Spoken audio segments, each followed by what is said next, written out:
I'm Peter Brown. I'm a supervising sound editor with the Formosa Group.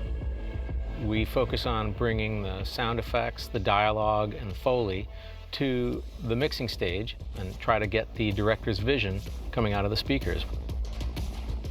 Hi, my name is John Taylor. I'm the dialogue music mixer on the Hitchcock Theater at Universal Studios. Hi, my name is Frank Montano. I'm a re-recording mixer here at Universal Studios on the Hitchcock Theater, and my focus is on sound effects, atmospheres, and Foley.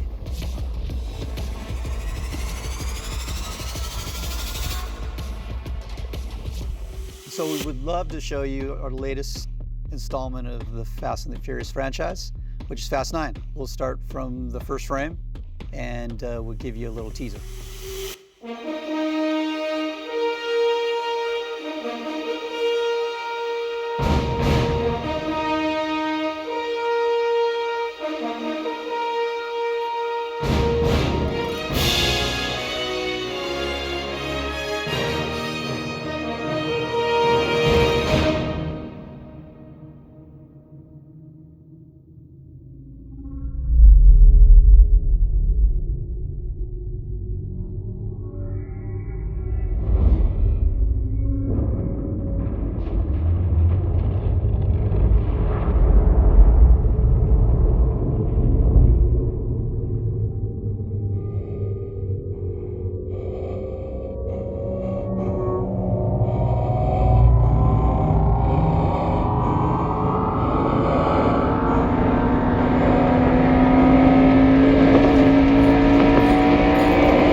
In the end, what we're trying to do with this opening is using a vintage logo.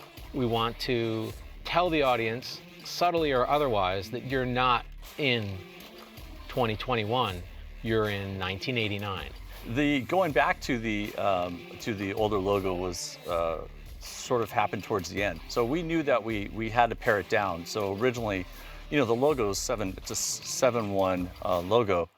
And originally, but when we went back to this logo, we only played LCR, so only in the front, nothing in the surrounds, which helped hand off to all of the sound design. And that sound design, which is a really obscure sort of racing sound that grows until we go to the helmet.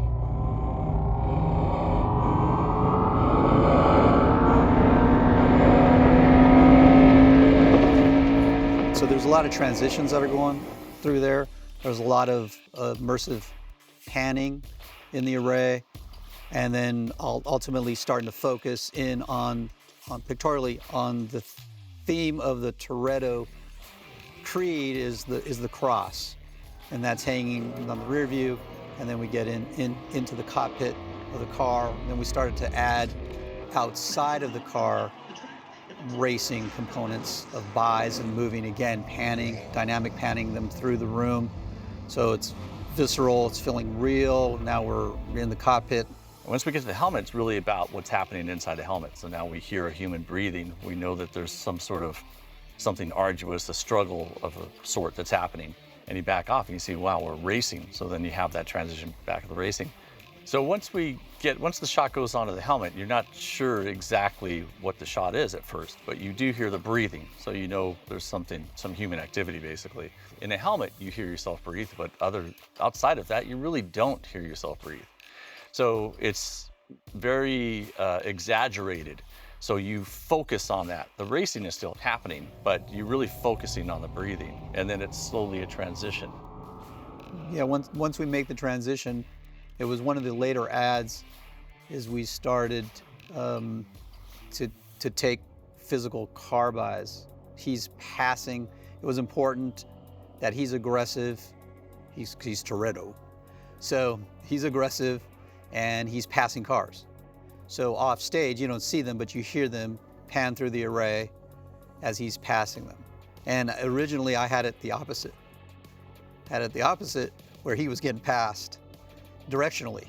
So realized that was an un-Toretto-like thing. So we've just flipped the panning around and made him more aggressive, passing, the slower cars in front of him. All these different levels, from the logo to the filmmaker's logo to getting into a car, then being with a person in their POV, and that's still a little bit muted until we get out to the wide shot of the track. When you hear the announcer, you hear the crowds, and then the music comes in, the cars slow down, and boom, you're into dialogue. You're watching a movie. You're watching a movie about racing, you're with a Toretto, and just, it serves up, what the franchise is. It's just a great opening.